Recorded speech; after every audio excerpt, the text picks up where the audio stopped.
Hey, what's going on, Survive community? Got Shane and Guy with Survive Knives here. We're standing over at our Blanchard grinder. We were having a conversation about some of these remaining 3.5s, and we thought it was a great opportunity to open up a conversation a little bit into the insight and a little bit more explanation towards the separation of the two companies. Some things you can see here that we're kind of frustrated with is these are knives that we actually paid and contracted Millet to manufacture. So when we go through this, and here's what we're looking at specifically, what's frustrating to us. So every single one of these, this entire knife across this entire surface area should be the same exact thickness. Our finished thickness on these 3.5 is 0.140, so 140 thou thick. And you can see here, if we come at a different angle, this is one part that we graded out, 1508, 1518, and 1506. So this is essentially one that we can actually go back and bring to finished thickness. The problem that we have with this is all of these blanks should be the same exact thickness. These are all knives. Same table load. Exactly. Yeah. So if you look here, when you get delivered knives blanks, and anybody that's has gotten manufactured blanks, stuff like that, these were all stuff. These are typically how they're delivered. They show up like that. This is all stuff that's mixed in. So you have to go through and QC every single one. And as you start going through some of this, you start getting stuff like this. Okay, the finish is just horrendous. These are really low spots in it, and like it or not, I mean, we keep our stuff as precision as possible. So these are areas that are not going to be able to stay flat or clean up, and then you start running into stuff like this. So our finish thickness is 0.140. This is 130 at the tip. So there's no way for us to actually even turn those into usable knives because all of our sheath templates, our handles, all this stuff is based off of a precision thickness. So when you go through, you expect, okay, these are, in stacks of 10, you expect each one, okay, if you count those out, there should be 100 coming in, and all of a sudden you start peeking through these things and you go, okay, there's 10, 15, 20, 30, 40, 50, all of a sudden lost. And these are some of the issues we ran into on our initial run after we scrapped out half of the batch, cut more out, provided Millet with more blanks to be machined, and we were still delivered this at the end of the day. These were supposed to be all of our extras on the 3.5 run, and this is what we had to deal with after the fact. So when people ask us why we had a separation, why we had to go our own way, we finally came to the conclusion that the only way to achieve the quality that we want is by doing it ourselves and maintaining that quality with no compromise. You guys might be able to, at any day of the week, we'll take crap for actually taking longer to deliver the product. We will never compromise on the quality of nothing but perfection when you get it. So one thing that we did learn through all of this is how to do it better. We improved our processes. For instance, since we've taken this over with the new 5-axis, finishing up the 3.5s as we started taking over the production kind of midway in this production batch, we lost 3. And 2 of the 3 were things like this that bit us in the ass, that they were mixed in the batch and they're just too thin. They're not going to clean up. So there's 2 of the 3, and we lost 1 setting up the new fixturing on the VF3. So we're going to move from high loss, where we're losing all of our profitability. That's our energy for moving forward as a business.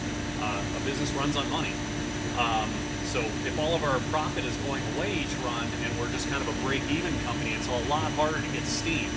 So through the separation now, our loss is extremely low. I think we're going to all but eliminate factory seconds and our scrap just by being careful at each stage and really surge and get a good energy going again as a really lean company here that is just really focused.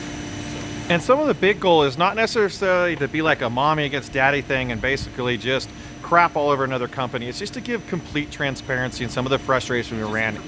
Yeah, just this is what we were dealing with. And this might be acceptable to some people, this might be acceptable to some companies, but when you yield every single piece of material out, so we come around here, we got a sheet of material. If each table load or 2, you get some parts on the table load.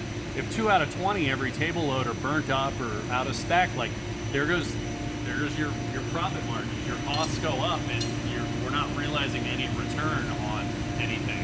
No, that's our ability to advance, to grow, to get more employees, to get more help to keep pushing out this product.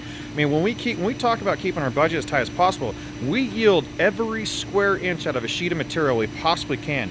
So when you get that sheet in, after you wait the time to do it, you process it and you go, okay, I can get 45 knife blanks out of this sheet of material. Your expectation at the end of the day is to have 45 knife blanks. When you get through it and you get delivered 20, that's a huge punch to the, or, punch to the gut, because this is an expensive sheet of material, and you have no expectation that you're going to have that level of loss.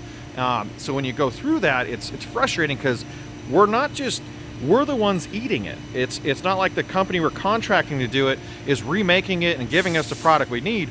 We're being delivered this. So all we have to do is take those blanks, walk them out to the dumpster, and throw that money in the trash can, and then take money from our own pocket and reinvest into the run. More hours into it, and perimeter machining, the surface grinding that we paid for perimeter machining on all these things. So there's a lot of money in it aside from the material, and then when there's no profitability in the end of it, it's hard to keep things moving forward, to keep people paid, to keep buying more materials to ramp up. I mean, it's our intention with our runs to have no loss now, and we avoid losing this time to swing back around and rework things to just try and get a couple dollars at the end of the run.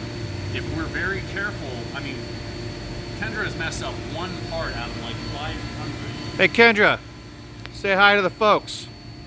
It's Kendra working her butt off over there, giving you the nicest. Measuring every part and making sure she's loading those in that fixture and maintaining her tolerances. She's lost one part out of 500, and then I expect to lose no parts over here. And that's the difference from the matter of caring and not caring. That's pushing a product through just to appease the delivery time, and not just simply caring whatsoever. So, here the biggest thing that we have going for us here is this man here is super persistent, and I'm super persistent. So neither one of us are going to give up on this, and we're going to continue to run the worst Ponzi ever and deliver you guys nothing but the best product possible. Thank you guys, everybody, for your time. Keep looking forward to more Transperry videos on what we're working on and what we're kind of fighting through to give you guys an inside look at what we're doing to basically have this uphill battle and continue to get on top. Just as an aside, this is the last of the slog. These are things that were subcontracted or old decisions. They're just frustrating reminders. Yeah, and we're just about to the point that we're through these things, and you're about to find out exactly what we're all able to do as a manufacturer. Yep. It's a new chapter. So keep watching, and we'll keep giving you guys more information. Take care, everybody.